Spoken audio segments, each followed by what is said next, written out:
Hello everyone, welcome to another exciting episode of Dayspring Discussions. I'm your host, Sean McGahee, and this is a show where we talk about movies, TV, sci-fi, fantasy, comic books. If you geek out about it, we're going to talk about it.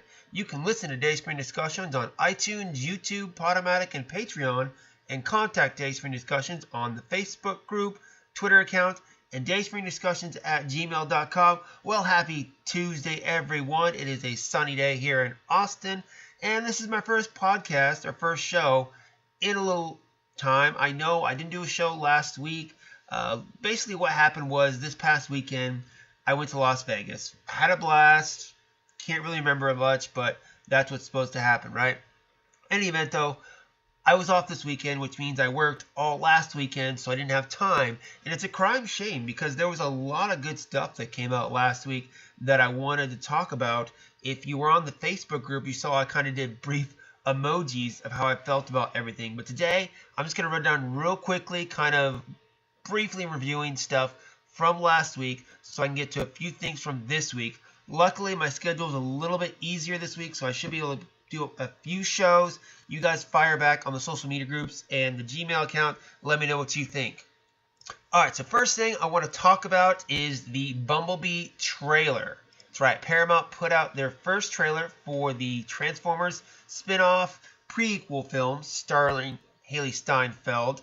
Now, this film is set to take place in the 80s before the events of the first Transformers movie, and looks like it just is centered around Bumblebee and Haley Steinfeld's character known as Charlie.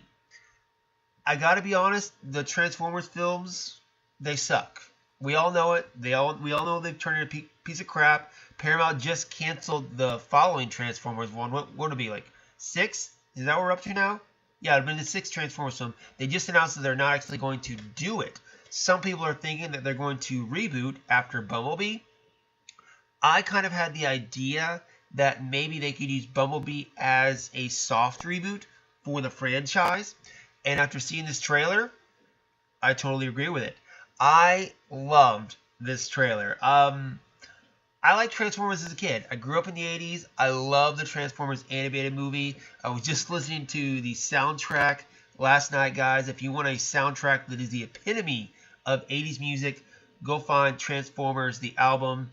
Thank me later. But with this one, the thing I liked about it was simple. It reminded us of that first Transformers film about a boy in his car. And even in this trailer, you had the voiceover by Bernie Mac, rest his soul, where he says, "The driver don't pick the car picked the driver." Mystical bond between man and machine. You know, give us that feeling where that first Transformers film was about a boy in his car at the heart of it. And I feel like this is what it's going to be. It's about a girl and her car. And the best thing about this trailer was there was no slow motion action scenes. I could tell exactly what I was looking at. And it just didn't reek of that Michael Bay over-the-top stuff that he gives us. It looked very simple. And that's why I've had hope for this film compared to, say, the last 2 Transformers movies. This one's being directed by Travis Knight, who directed the film Kubo and the Two Strings. And if you haven't seen the animated brilliance that is Kubo and the Two Strings, watch it, and then you'll realize how this film could possibly be good. Especially, I like Haley Steinfeld. I think she's a great actress. You got John Cena in there. Yeah, whatever. Peter Cullen looks like he's going to guest star as doing the voice of Optimus Prime. I'm sure we'll have a few other cameos from other actors or voiceovers from previous Transformers films. But just this trailer alone got me excited. And another shot that got me excited was this shot of Starscream. You know how I could tell it was Starscream? Because he looked like Starscream. He had the red. He was a jet. He looked like Starscream does in the original animated show, or at least partially. Like I said, he was transforming in midair, but I could definitely see he was a jet. He had red stripes. That's definitely Starscream. I'm 99% sure of it. In fact, I'll go and say 99.9% sure of it. But this whole trailer just looked very simple and reminded me of kind of the Iron Giant, you know, this kind of simple, gentle robot that really didn't want to hurt anyone. I think it's going to be good. I mean, of course, you know, the whole thing about a trailer is to get you to go see the film. if I was on the fence before, this trailer sold me. Now, it doesn't come out till Christmas, December 21st. I'm sure we're going to get at least 2 or 3 more trailers until then, but just based on this first trailer, I think I'm sold. Alright, next one I want to talk about is the Peter Jackson film Mortal Engines. At least that's what it says on the trailer, right? From the guy who did the Hobbit trilogy or Lord of the Rings or whatever. Turns out, this is not from Peter Jackson. This is from a director known as Christian Rivers, who has worked with Peter Jackson quite a bit. I find that a bit deceiving, in my opinion. It says from Peter Jackson. I think that means that should be the director. But in any event, Mortal Engines, I know it's based off a book about a post-apocalyptic Earth that now has these moving cities on giant wheels attacking and devouring small cities to replenish their resources. It's based on a book series, right? I'm assuming. I'm just going by the fly here, guys. I'm not really looking anything up. I'm just kind of whizzing right by these. So I saw the trailer, and, given the fact that Peter Jackson's attached to it, it's based off a book series, and it's, popular enough, they want to make movies out of it, I thought, okay, this could be interesting. Interesting premise. It didn't work for me. I mean, it's so far out there, it didn't work for me. And I don't think the general audience is going to like. I mean, I like some weird stuff. I watch, the sci-fi and the fantasy and read comic books. I watch some weird stuff. And even I really couldn't grasp onto this because it looks like another teen movie. In those great threads of Twilight and Hunger Games and Maze Runner, the Mortal Instruments, all that, which coincidentally, it was funny, was the main guy in this, what's his name, Robert Sheen, was also in the Mortal Instruments film. Now he's in the Mortal Engines film. So there you go, fun fact. The film does have Hugo Weaving, looks like, as the main villain, Thaddeus Valentine. So, it's got that going for it, but man, I couldn't do it, guys. I mean, I could not get into it. Maybe I need to see more. Maybe I need to see more of the characters, really, because this kind of showed the world a bit. And while I wasn't stellar on the world, maybe the characters can sell me. Because that's really what a movie's supposed to do, right? If I can attach, or we can attach ourselves to a character and go on this journey with them, then it's a success. So give me a character I can latch onto, because all I saw here was a misinformed guy and a girl out for revenge, which isn't my thing either way. But in any event, I wasn't crazy about it, but I'm going to wait and give it another chance when the other trailer comes out, and I'll talk about that and see, maybe my feelings have changed. Again, it doesn't come out till December, so we'll wait and see, guys.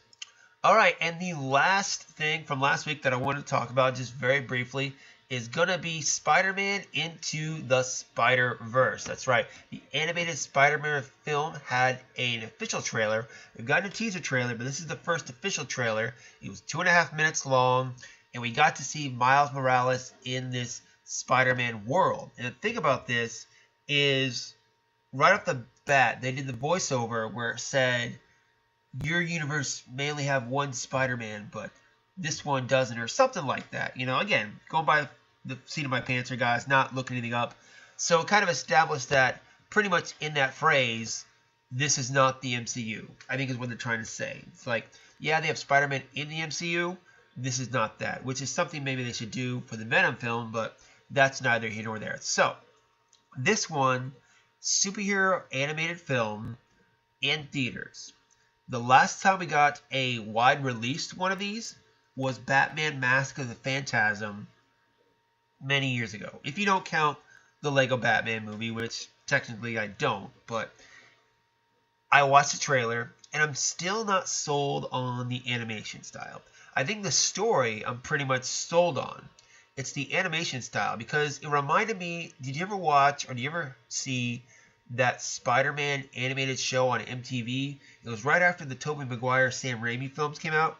They did one of those animated Spider-Mans on MTV, and I felt like the animation was kind of similar to that, and maybe I'm just not used to it, but it comes off a little cheesy to me. Again, maybe it's just me, but With this one, you got Miles Morales finally up on the big screen. People get a sample of him, and I'm hoping maybe people will like him enough that they can then make the jump to live action. That's what DC, I feel like, does a lot with their direct to Blu-ray and DVD animated movies, where like you had Justice League War before you had the live action Justice League. You had Throne of Atlantis before you had an Aquaman movie. You had Teen Titans before you had the Titans show, you know, kind of previewing stuff or kind of testing the waters. Maybe that's what we're doing with this, but I enjoyed the story. I think it's going to be good. I like you got, what's his name? Shamik Moore is voicing Miles Morales. Now, I know him from the Netflix show The Get Down, which was a show I really enjoyed. Had 2 seasons, then got canceled. Very disappointed about that. You got Jake Johnson from The New Girl voicing Peter Parker. His voice, I gotta say, wasn't perfect. It kind of was off-putting, really. But again, I think in the context of the movie, I might just forget about it and go with it. And then, speaking of Haley Steinfeld from the last story, she is voicing Gwen Stacy, otherwise known as Spider-Gwen, a character that I'm not too familiar with because I'm not a big Spider-Man guy, but I'm willing to see what they do with that. Lily Tomlin, great actress, funny as hell. If you don't know who Lily Tomlin is, go back and watch some 80s movies or go back and watch The West Wing. Great actress. She's voicing Aunt May. And then you got Lee Shriver for Ray Donovan and X-Men Origins. He is voicing the Kingpin. So a lot of good talent. It's written by Phil Lord and Chris Miller, too, the guys who did the Lego movies. A lot of talent on this. A lot of ideas. It looks very interesting. So the only thing I'm not sold is the animation. Story-wise, I'm good. Voice acting, I think I'm okay. The animation, I'm sure it'll be fine, but just looking at it, I'm not used to that style, so maybe it's a bit jarring for me. But I guess we'll find out in December when it comes out. Okay, guys, well, I am almost out of time. I got time for one more story, so I figure I'd make it a good one that I was excited about yesterday, and that is that Geoff Johns is stepping down as Chief Creative Consultant for DC Entertainment. And he is going to be launching Mad Ghost Productions, which is going to be an exclusive writing producing deal with Warner Brothers and DC Entertainment to create content across multiple divisions of the studio, including film, television, comic books, all based off current DC properties, as well as new stuff coming our way. So Jim Lee is stepping in as Chief Creative Officer and doing the whole responsibilities, as well as acting with the publisher, Stan Ditto. Did I say it right? Ditto? I think it's how you say it. And they're going to, take over running DC Comics, pretty much. Now, Johns has been Chief Creative Officer for several years now. He's also helped produce some of the DC films. He's a co-writer and executive producer on Aquaman. He is also writing and executive producing the Wonder Woman sequel, which he helped write the first one as well. And then, of course, he's got his hands in Shazam, which is set to be based on John's graphic novel. If you haven't read that, go and check that out. As well as other things, Johns has co-developed and executive produced the Titans show coming out on the DC Universe. He's written episodes of Flash, Arrow, iZombie, Supergirl, Black Lightning. He's got his hands in everything. And right now, his main thing in comics is he's doing something called Doomsday Clock, which is the Watchmen in the DC Universe.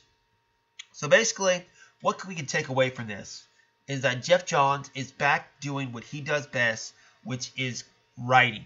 Okay, as Chief Creative Officer, he had to do a lot of business stuff, producing and all that.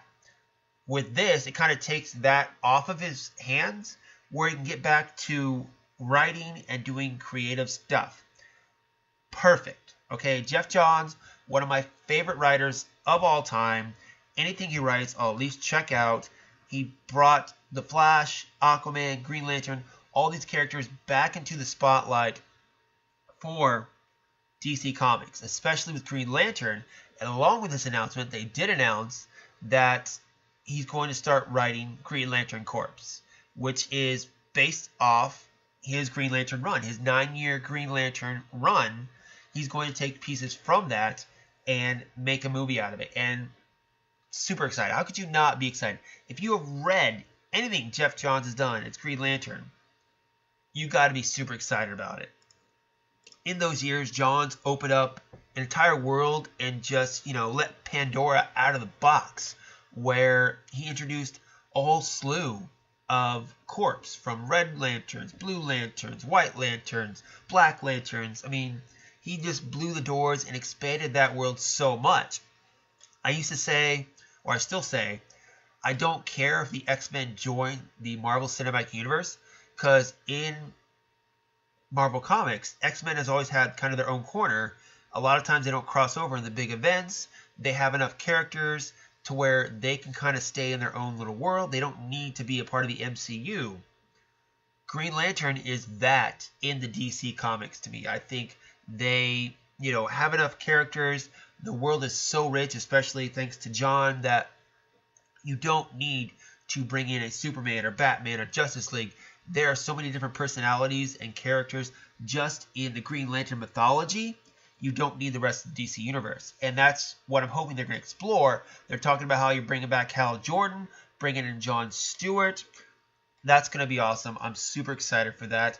Fun fact, I actually met the guy who was going to play John Stewart in the 2010 movie, but then his scene got cut, and I got a picture with him, and nobody knows who it is except for me. So it's a little interesting. They're going with Hal Jordan. I mean, he is the Green Lantern, but I feel like Warner Brothers has been staying away from Green Lantern because of the stench of the 2010 Ryan Reynolds film. There are some good parts in that film. I don't blame Ryan Reynolds for that. I probably could blame Martin Campbell a little bit. The horrible thing about that was, I think, editing and, of course, the villain choice. I don't blame Blake Lively or Ryan Reynolds. I think they both did fine. It was just, put together badly, and, some story choices weren't the best. But in any event, Geoff Johns getting back to doing what he does best is good for everyone. It's good for Warner Brothers. It's good for DC Comics. I'm excited about it. You guys should be too. If you're not, hit me up. Let me know why, and I'll tell you why you're wrong. So that's it for me today, guys. Hopefully, I will be back tomorrow with another show. I'm off tomorrow on Wednesday. I love it, because that means if I get my stuff done early, I can read comic books all day. And then maybe, just maybe, I can do a couple comic book reviews later on. We'll see how it goes, guys. But definitely going to have time to do a couple shows this week. I got a couple of things. I want to talk about the Game of Thrones prequels that popped up, and I just saw a story that Aeon Flux is getting a live-action series, so I want to talk briefly about that. But until then, guys, hit me up, Facebook group, Twitter account, dayspringdiscussions@gmail.com. You can find me personally, SlimDayspring12, on Instagram and Twitter. Until next time, may the Force be with us all.